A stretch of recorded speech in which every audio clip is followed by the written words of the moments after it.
right. Well, welcome to everyone, and nice to have some new members and new community members join us. So welcome to everyone. If you've had a moment and you'd like to please add pronouns to your name, that's wonderful. Although I have to say, as we look at these two, or we have longer names like a Romero Leggett, no one can see the pronouns, but still, if you would like to do that here. And we have a volunteer. Would someone like to read our land acknowledgement to start us off here?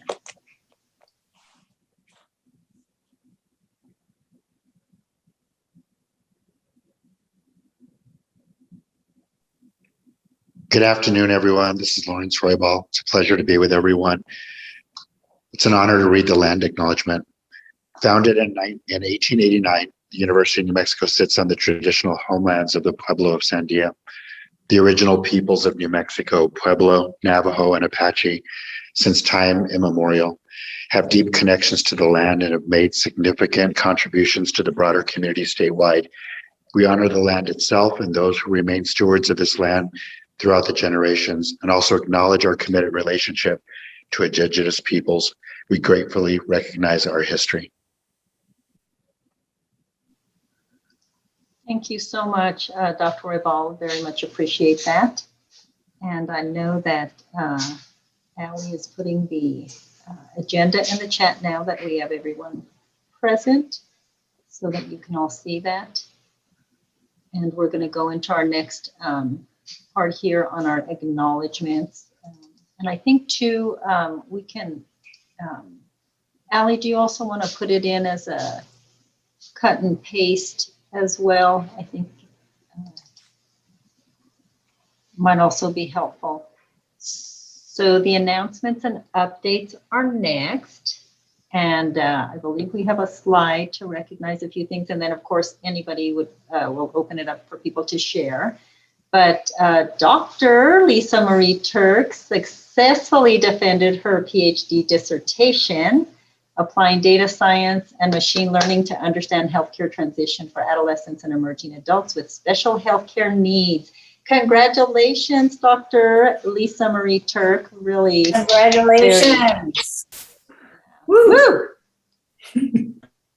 Thank you all so much. That's so such a beautiful acknowledgement. Thank you. Of course, really wonderful accomplishment.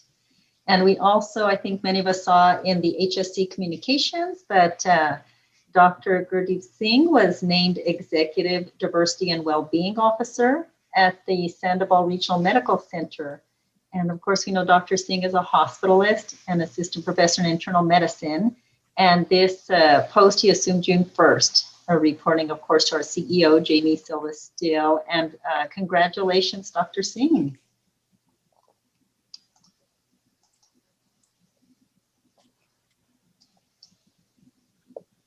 All right, so others, I think anyone else, please. I know Dr. Sanchez, you wanted to say something about our Heritage Month, and then please others go ahead, and it's hard on the screen to kind of see if you're raising hands, so please go ahead and just speak out if you have other acknowledgements. Yes, thank you, Dr. Romero Leggett, and congratulations to Dr. Singh and Dr. Lisa Marie Turk. Just as a reminder, please send me the 1 or 2 contact individuals from each of your entities that will help with the planning of Hispanic Heritage Month on behalf of your own entity, but also in working on our efforts across HSC. As you can see here, this is the calendar from last year. So please email me their name and email address directly. Thank you. Thank you, Dr. Sanchez. Can I ask, JP, you're looking for participants in what regard to give presentations, coordinate activities? What are you looking for? So it's my understanding that each entity, whether it's the colleges or the hospitals, have program events historically over the past years for Hispanic Heritage Month. It would be helpful to gather all of these great events and find out who is that point person. It might be a communications manager who can just work with me to say, you know what, we're planning 3 events this year. This is what we're planning to do. These are our speakers. And that will allow me to work with them to build one calendar so that we can attend each other's events and we don't duplicate efforts and miss out. Excellent question. Thank you. So I also have a question. Do you have like a, like we did that September 22nd, are you going to have a specific day?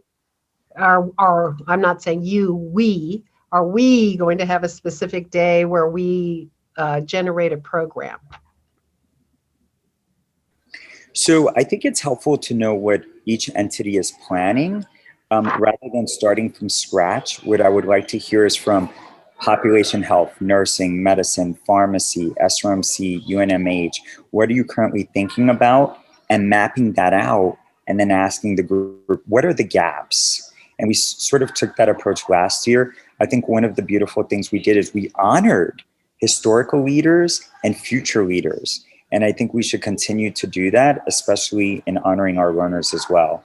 So I'm hoping, Dr. Montoya, you'll be able to join us again this year. I know there's a lot of grants always that need to be done, but I really appreciate everyone's efforts. I think everyone has great ideas. And then I also just want to introduce one of our faculty, Michelle Head, that's in our in this group today. And she's actually not here as a faculty member. She is a Doctor of Nursing practice student, and she is has some hours to do regarding leadership. And so I could not think of a better group than this group that has so many very strong leadership committed to diversity, equity, and inclusion. So Michelle, welcome. Thank you for joining us. And Hello, everyone. Thank you, Carolyn. Hello, and Dr. Montoya, thank you so much. This is wonderful, and Michelle, welcome. We're so thrilled that you're here, and please jump right in, and really welcome to you. Thank you. Other announcements, acknowledgements, anything anyone else would like to share?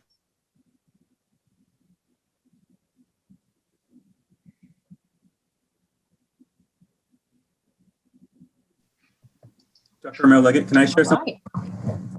Yes, please. Hi, everybody, I'm Fabian from the hospital. So I wanted to just mention that we are in the final stages of selecting our Director of Community Engagement for the hospital. We're really excited because it's showing that we're getting some more resources, right, at the hospital for the Office of Diversity. So this is the first hire. After this meeting, I'm meeting with Bernalillo County Manager Julie Morgus-Baca because she met both of the candidates. So get her feedback, and then we'll make our final decision. But Kate Becker was involved, and my boss, Sarah Frash. So we're really excited because this person will have 4 direct reports, and they'll be in liaison positions to work with different communities. So we're super excited. I just wanted to mention that, and hope at the next meeting I can bring that person and introduce them to the group. Yes, thank you for sharing that. And it is excellent to hear that news, and appreciate it. And we'll look forward to meeting the next community engagement. And is it Director for Community Engagement, or what's the position? Yes. Yeah, it's a director position. Yeah. Good. Well, thank you for sharing that with us, and we'll look forward to meeting that person. Thank you. Any other acknowledgements, celebrations, announcements? All right, and that's fine, because also, I mean, if someone thinks of something during the meeting, of course, just please feel free to share that. We're going to go into our approval of the minutes, and we had minutes. Of course, the meetings are recorded, as you all know, and is currently being recorded. People had opportunity to look those over, review, and offer edits. So if we could have a motion to approve the minutes, and a second, please. I move to approve the minutes. Second. Thank you for the motion, Dr. Wandiger-Ness, and the second, Ingrid. Okay, and we have a motion, a second, and any further discussion or comments or questions? And we're going to put this in the chat, please. So all those in favor, please say yay or yes in the chat. And any opposed or abstentions, please note that in the chat.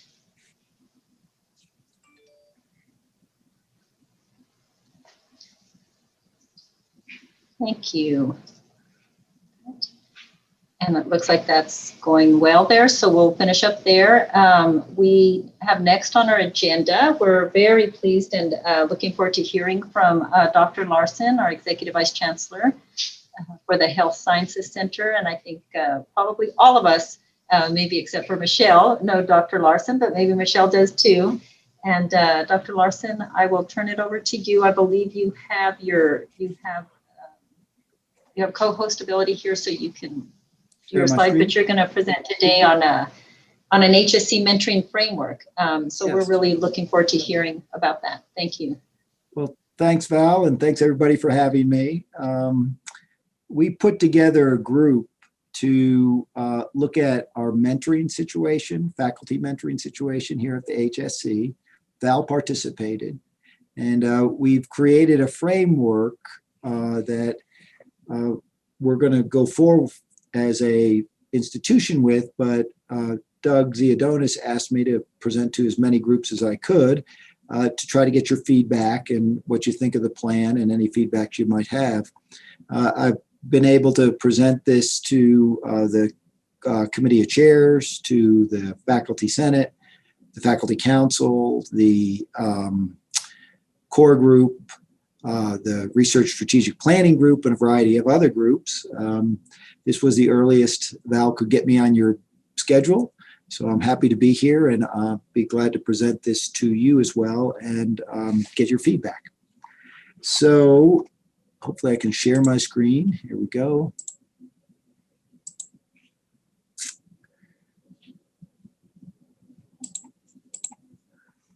Everybody can see that? Yes, we can see that. Thank Okay. you. And let me just try to get this lined up so I can at least see a few of you. Okay. So I'm going to talk a little bit about our faculty career mentoring framework that was developed. And in doing that, I'll talk a little bit about the definition that was developed for a career mentoring program, the identification of the mentoring programs that we found around the HSC, the gap analysis that was done, a SWOT analysis, and some proposed strategic goals. So the summary of this process is that Doug Ziodonis, the new executive vice president, sponsored the formation of a career mentoring task force that I was able to chair. And we first convened on March 4th of this year, and we met weekly over a 2-month period. And we were charged with developing a framework and performing an analysis of our current state. And that's what I'll present to you today. This is the group that was involved in moving forward with these recommendations. As a starting point, what happened was the executive vice president sent out a survey to all the deans and chairs on what they thought the faculty would want or need relative to different aspects of career mentoring.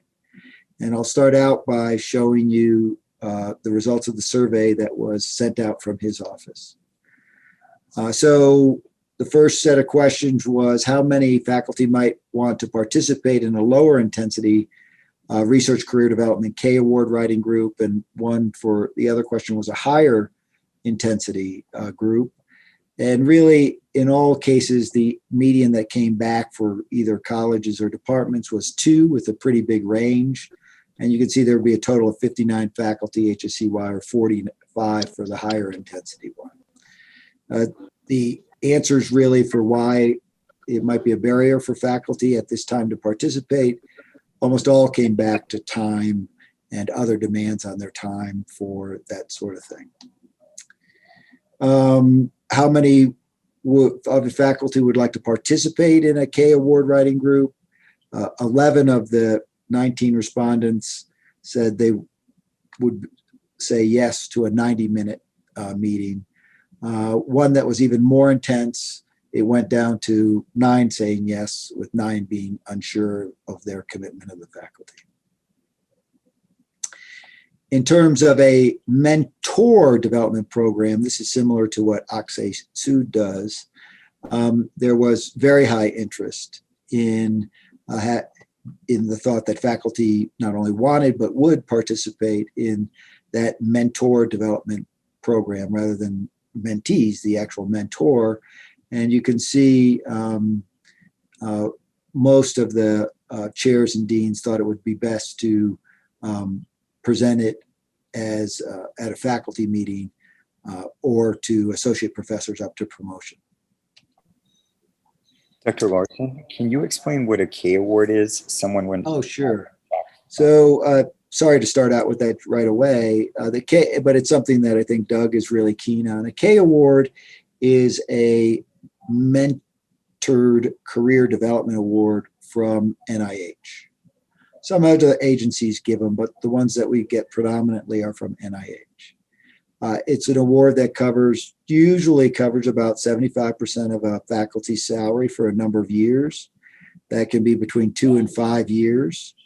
And what it does is provide them a mentored environment where they can develop their career. And in the case of K Awards, it's a research career, research aspect of their career in a way to make them a very successful independent investigator over time. Now you'll see the presentation is just not about that, but that's where the EVP started in his survey of the deans and the chairs. Okay. Did that answer the? Okay, great. And you're one of the few people I can see, so that's great. Yes. I'm so sorry. Just a follow-up question to that. So clinician educators are not eligible for K awards, correct? Well, I know they could be. Yes and no.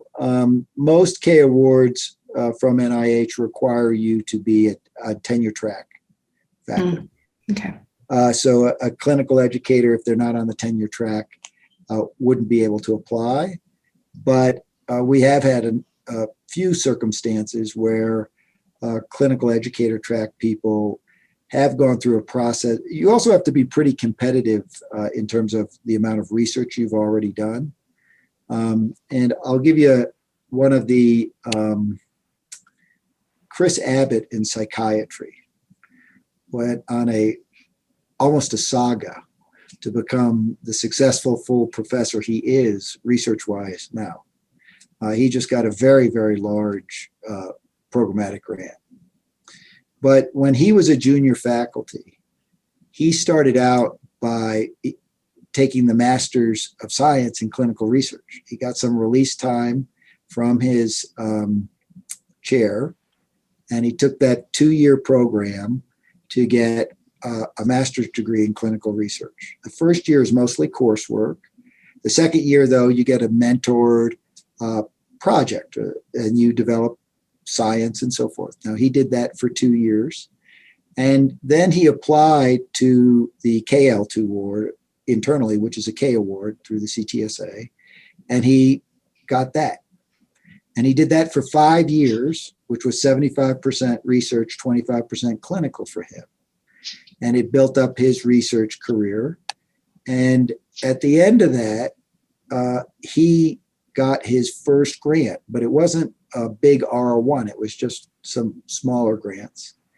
And he actually transferred on to what we call a COBRA grant, which is also a form of a training grant, which was here at this institution based on neuroimaging. And he'd worked on that for another 3 years until he finally got his first R1 during all of that time as an associate professor. And at that point, he's considered an independent investigator, and he began to build his own research program and so forth. And then he continued to develop and took on a variety of leadership positions and continued to develop his clinical and research skills.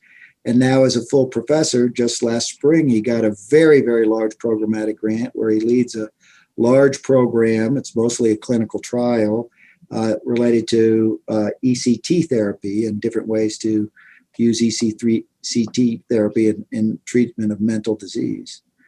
And so he is an example of over an 11, 12-year period, really went from very little knowledge and experience in research to leading a very, very large programmatic grant from NIH with a lot of faculty, and it's going to have a large impact on the treatment of mental health through the use of ECT. Is that a good example?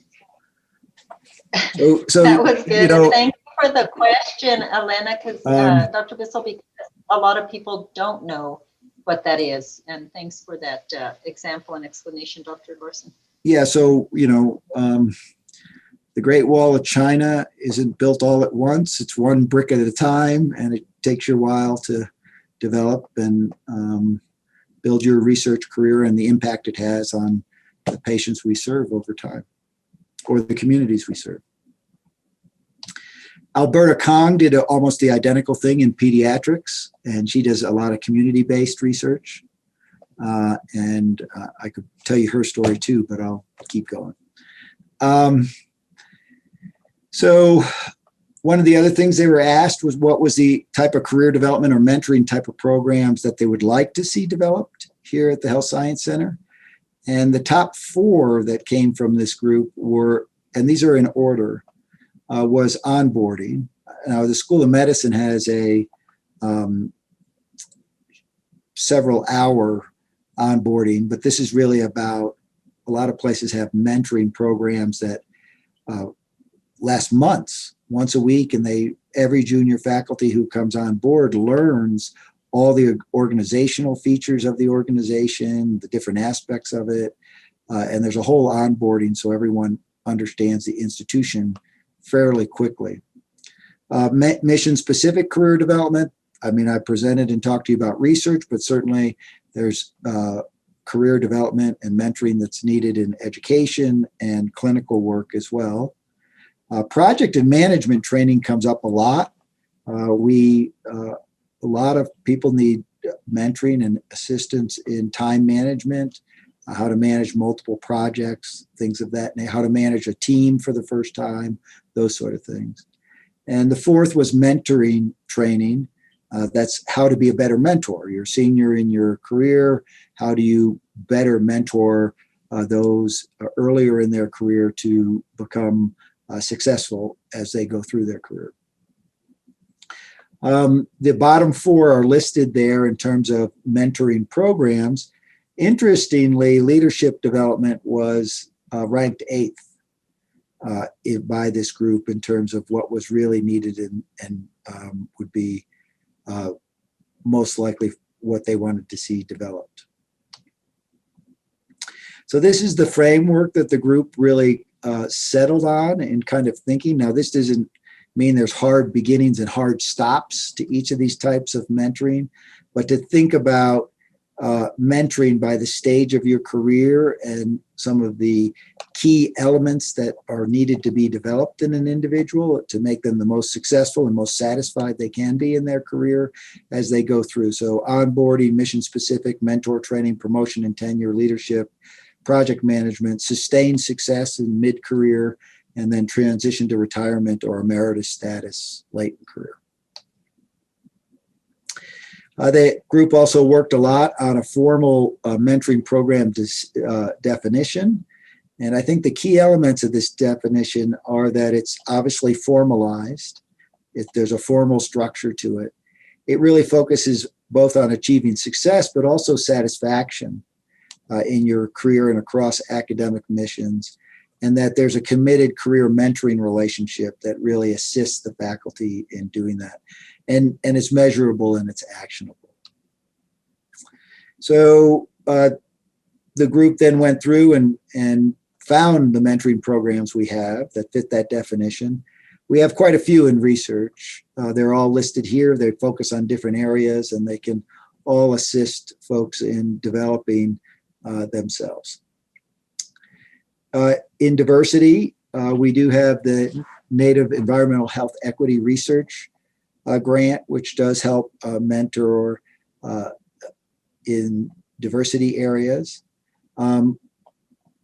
Val went through a process, I think, with some of you to really develop a mentoring program, and we piloted it in leader peer coach training and in advanced mentoring, the AMY program. One was really directed at faculty and the other one really directed at students.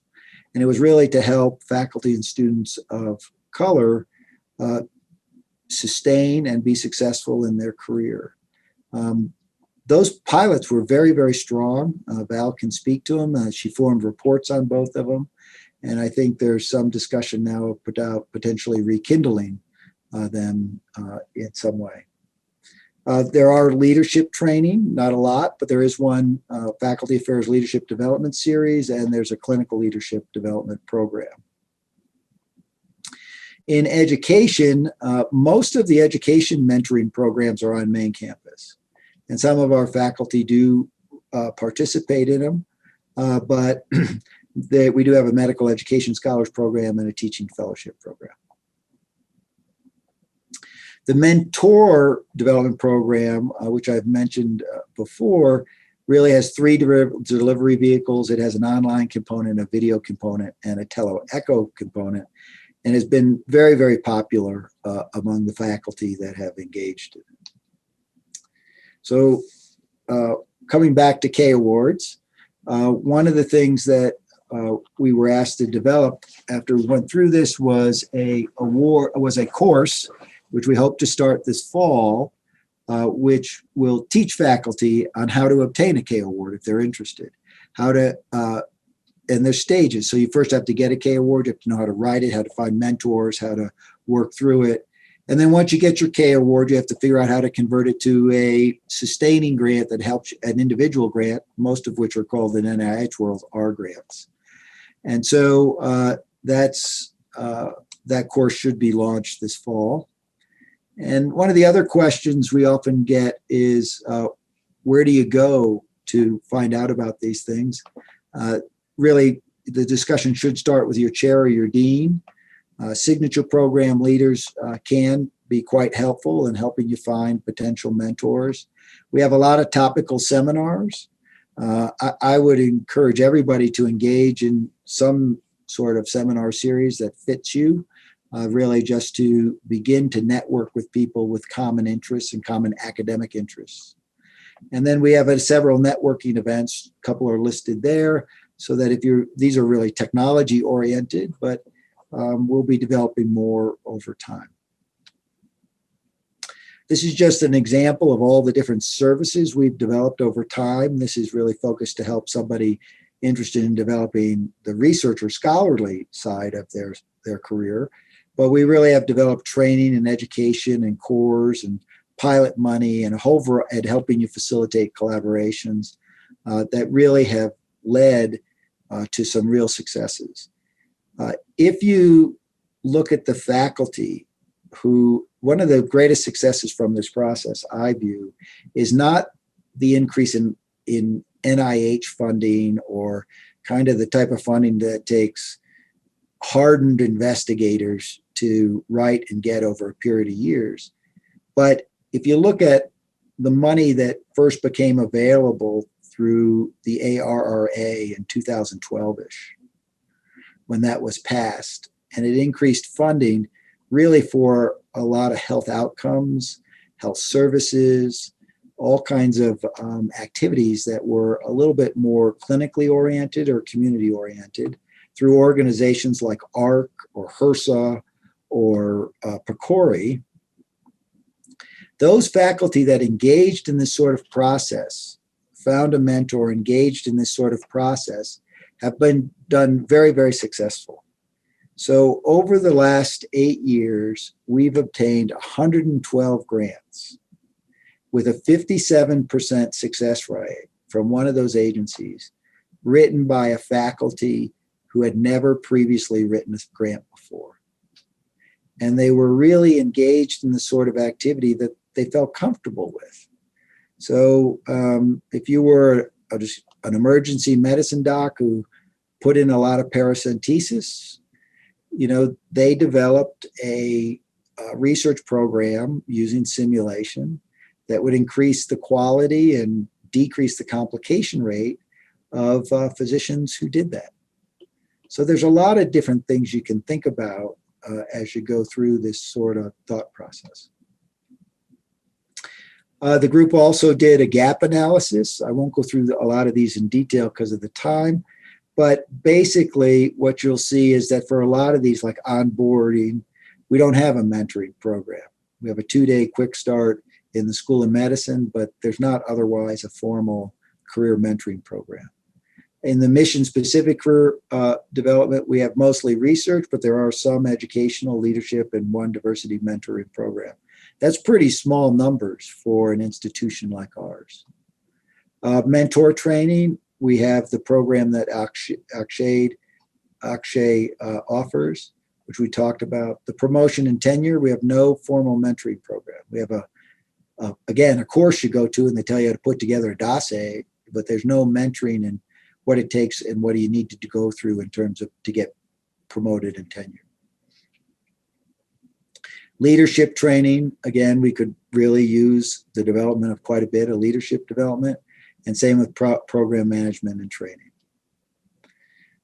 Sustained success, again, we don't have any programs in this, but we do have some activity in this area to try to improve it, and same with transition to retirement or emeritus status. So after the gap analysis, we did a SWOT analysis. I'll make all these slides available so you can look at it in more detail if you'd like. And that's really looking at the strengths, weaknesses, opportunities, and threats that we have. And the group kind of came up with 20 or 30 in each area and ranked the top 5. And really the strengths of our mentoring programs, we've been through, a lot of this relates to what we have on the research mission. The weaknesses really are, we have a lack currently of mentors. We could really use a lot more effective mentors for the demand that mentees have. It's not evaluated as part of our annual performance review. And there really could be a lot more, and there's a lot of variability in the existing mentoring and the expectations of mentor-mentee pairs. So there's a lot of opportunity to write for current grants that are out there related to this. And there's a lot of threats if we don't do it. And there's threats to having to not being able to mentor people effectively into as productive careers and as satisfied careers as they could have, due to having a lack of numbers of mentors, lack of support for the mentors. There's lots of workforce shortages that all of you know, and as a result, potential mentors get pulled in other directions. And so there's threats to this sort of situation too. So the group then, with this knowledge, went through and kind of formed 5 potential strategic goals to really build a stronger organizational climate for career mentoring, for building different capacities and so forth. Hope to incorporate this as we go through a broader health science center strategic planning process to really embed all the faculty mentoring needs that we have into that strategic plan and build it out over time. So the next steps are, there is a K Award course being planned, which is scheduled to start in September. We have a program called the Clinical Translational Investigator Program. We're in the process of converting that to a lower intensity research development program. That's really for faculty that want to do stronger and more scholarly work, but don't really see themselves as becoming an NIH-funded investigator. We are in the process of looking at the current onboarding, onboarding process, working with the deans to develop a true onboarding mentoring program, which we hope to start hopefully in the springtime.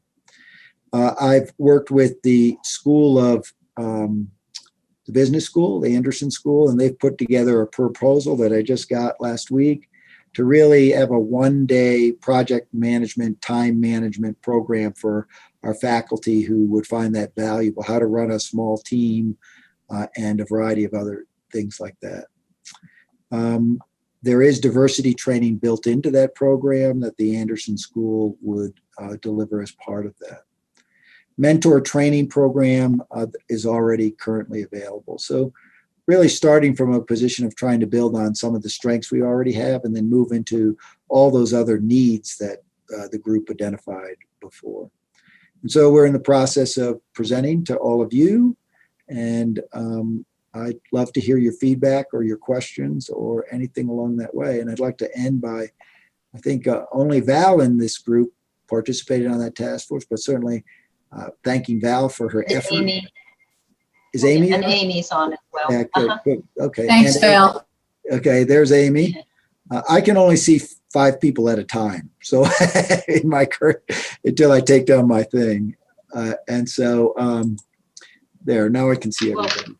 Both of them, the task group really worked hard to get this much analysis done in just a short time. So big thanks to them. Thank you.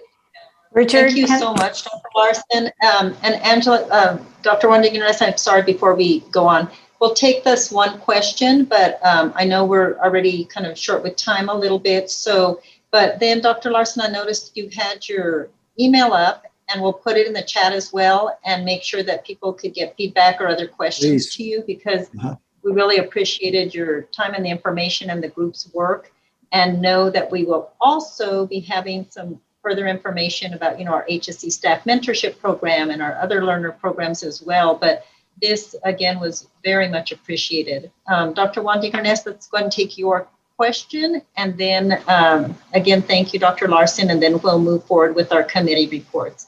Thank you. Thank you for letting me ask a question and make a comment. Thank you so much. If you give a talk, Angela, it's always good to at least be able to get one question. So thank you for a question. I maybe this will be rhetorical because of the time constraint, but did you divide out the interest in K awards from the clinical and the research perspectives?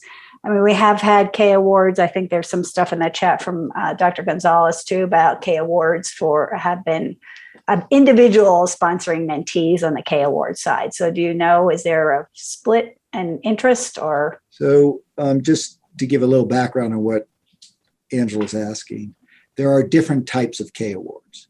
So there's things like are called KO1s, which are for people from diverse backgrounds. There's KO8s, which are basically mostly basic science awards. There's K22 and K23s that mostly clinical people get.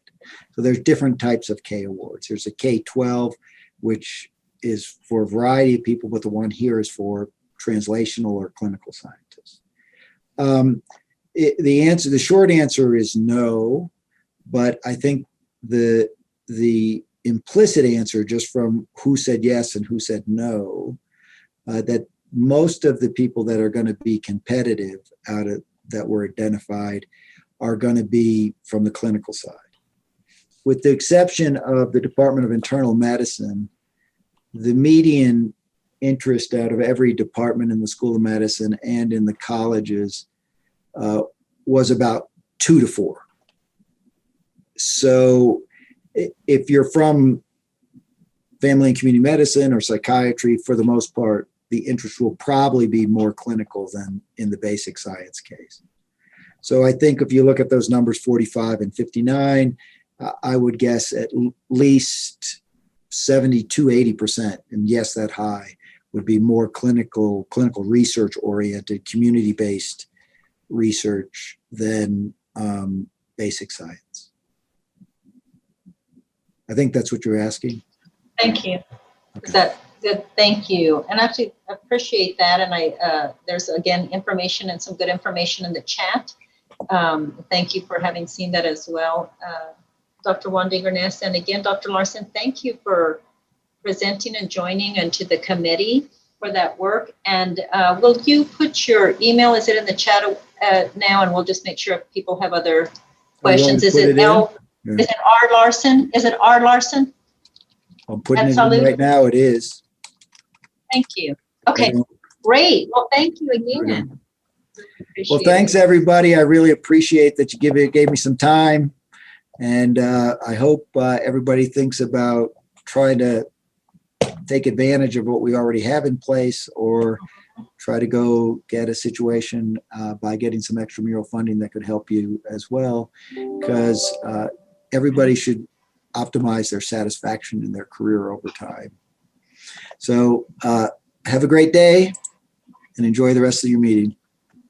Bye. Thank you. Thank you again. Right, well, we're going to go into our committee reports, but prior to that, I just want to mention a couple of things. So Dr. Sanchez is going to share very briefly, and we've been working very hard to pull together some resources for the committees, because for those who may have just joined now, or I want to reiterate that this charge to the committee in terms of our first report that will be coming out here in the next several months is understanding our historical efforts to achieve equity. So it's really a report that's highlighting our DEI efforts across the health sciences prior, since the development of the of DEI here in 1994 and then the founding of that. But really what we want is something very, with some nice summaries and narratives and pictures and some infographics, and really core to all of this for us and for this report is the discussion that it should generate is like, where have we been, right? Like, where have we been? And then where do we hope to go collectively? So that's what we're really hoping to achieve here with the report. We're excited about it. We know, again, it's a lot of work and gathering of historical information. Dr. Sanchez is going to share real quickly here, and we're going to send this out by email as well, but some great resources that should help all of us move toward this report. And then after that, we'll go into our committee reports. Thank you. Thank you, Dr. Romero-Legate. I want to make sure we have enough time for the committees. There was just a PDF that was emailed to you, but also placed in the chat box with additional resources. Most importantly, it lists contacts who are managers and directors of communication in many of our entities. And the great thing about these individuals is that they generate reports and magazines on our behalf. So they have a great repository of magazines and reports over the past 10 years and further back. The content in these reports and magazines is really the content that you're going to be pulling in to your section, however, with a greater lens towards diversity, equity, and inclusion. So please reach out to these key people. They have a strong approach. They've done a lot of the work. And I've learned a lot from each of them. In addition, remember that we have many staff and faculty that have worked within our entities for 10, 20, 30 years, and they can provide historical perspective. For example, Dr. Roth was the Dean of the School of Medicine for 26 years. So he can, as one example, can provide some thoughts on some major turning points to support diversity, equity, and inclusion. Thank you. Thank you so much for that, Dr. Sanchez. We look forward to that. And this is, again, a living document. So as you all send us other resources and we learn more, we're going to keep adding to that. And we'll have that in our teams, in our little Microsoft team area. Okay, so let's go to our committee reports. And we'll go ahead and start with Academic Development Professional Training Committee, led by Ingrid Hendricks, Dr. Allison McGuff-Maduena, and Daniel Hayek. So I'll turn it over to you all. Thank you. Okay, thank you. Well, I'm going to report on our meeting that we had last week. Appreciate the team getting together to meet. We felt that there was quite a monumental task ahead of us in terms of collecting all of this historical data related to education and professional training and development. So one of the things that we talked about was a proposal that we would start with the current work and activities that are going on and then pick up whatever we could historically, rather than trying to be as historically complete as we possibly could. We felt that that would be a more manageable way of approaching this task. In the meeting, we also divided up who would talk to which programs and entities to divide that up and so that everybody would have opportunity to talk to people. We also came up with a list of 4 questions that we're going to use to frame our information gathering. We felt that that would be a easier way to approach people if we had an existing set of questions that could structure the type of information that we were gathering. So that's what we have done so far. Shout out to Lindsay Smart for suggesting to put in things in teams this morning. I forgot that we had our teams, so we've added our minutes in there so that people can refer to things there, and also put in any documents we gather and have it in one central location. So just to be quick about it, that's our report so far. And any additions from anybody in the group who would like to chime in, feel free to jump in at this point.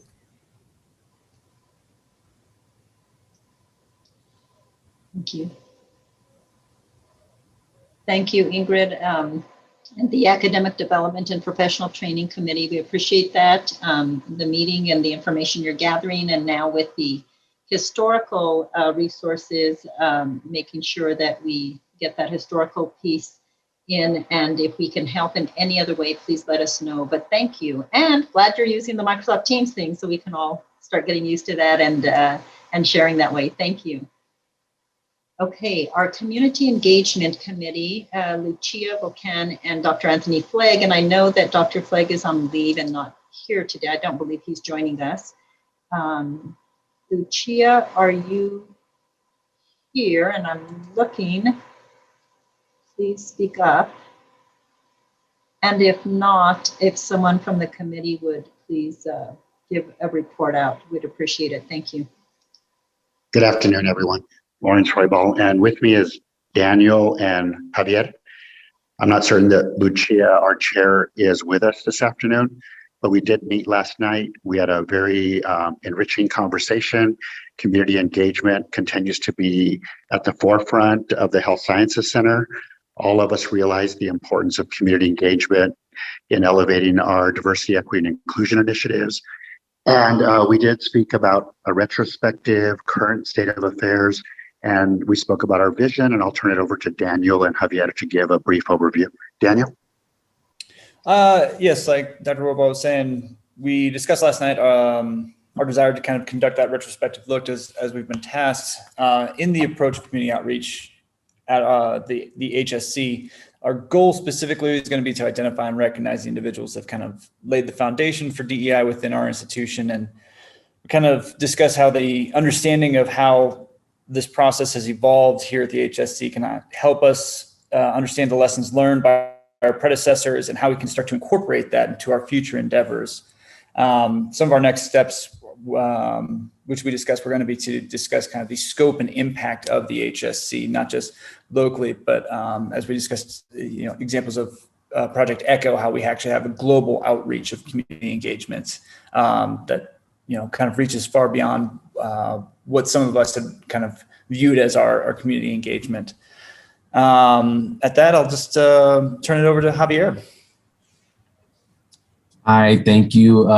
I'll just add, when we were talking in that concept of who we are, is really making sure we define who we're talking about when we talk about HSC, because HSC is a huge part of UNM, and that includes from places like Project ECHO to UNM Medical Group to the School of Medicine. And so we talked about just thinking about individual efforts or clinic efforts, like for example, from the school-based health centers to the Truman Health Clinic to Project ECHO, and that really is a broad group of folks when we talk about HSC, and thinking about what have people done not only to engage the community in a sense of outside of UNM, but also within UNM. Because if you look at a place like Truman Clinic, Truman has clinic efforts in Roswell, right? Not just here in Albuquerque. They might be having efforts outside of what most of us consider the biggest part of the state, which is Albuquerque. And then ECHO has efforts that reach globally. So what are we really making sure we're all on the same page in terms of those concepts and definitions, and then reeling in all the great work that people have done. We talked about that UCSF report and how the report has just a snippet in it, but it leads you to this really great landing page that shows a whole ton of work from their university. Great, thank you all. That's wonderful. I really appreciate that and the conversation and the rich discussions from both of the committees. Thank you.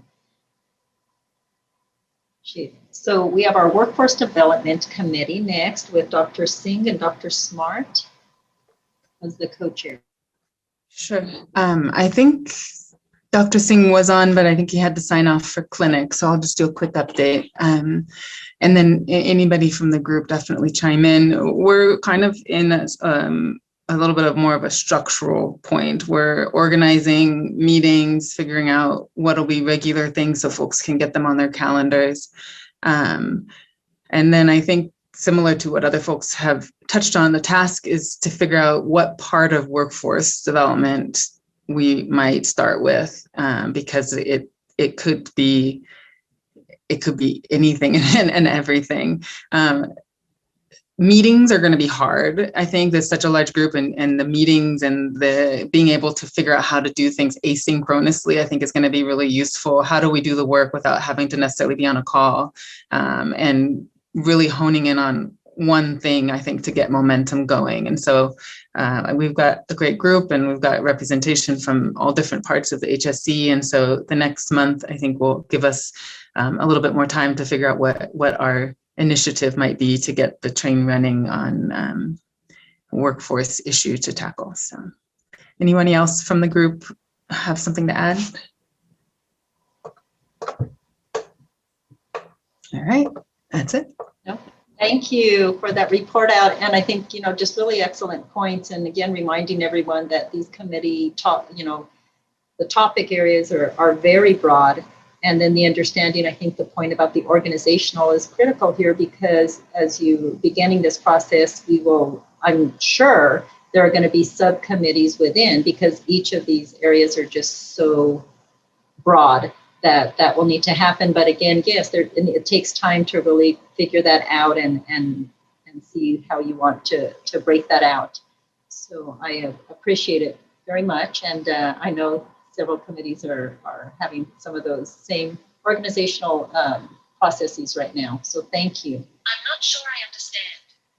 Oh, well, who doesn't understand? So thank you for that. That was so funny. So now we have our Cultural and Climate Committee, and I know that our co-chairs are out, and I believe Dr. Gonzalez, or who is here from Culture and Climate today?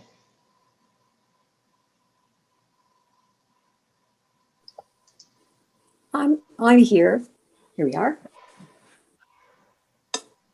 We have not met, but I'll tell you that at our last meeting, we did present, and everybody had the opportunity to talk about the climate survey that we're planning to have done. And we, in the past, have created a document that explained what has been done in the past in terms of actually doing climate surveys, which predominantly have been engagement surveys. So not exactly climate surveys, but the different types of engagement with some aspects of climate in there.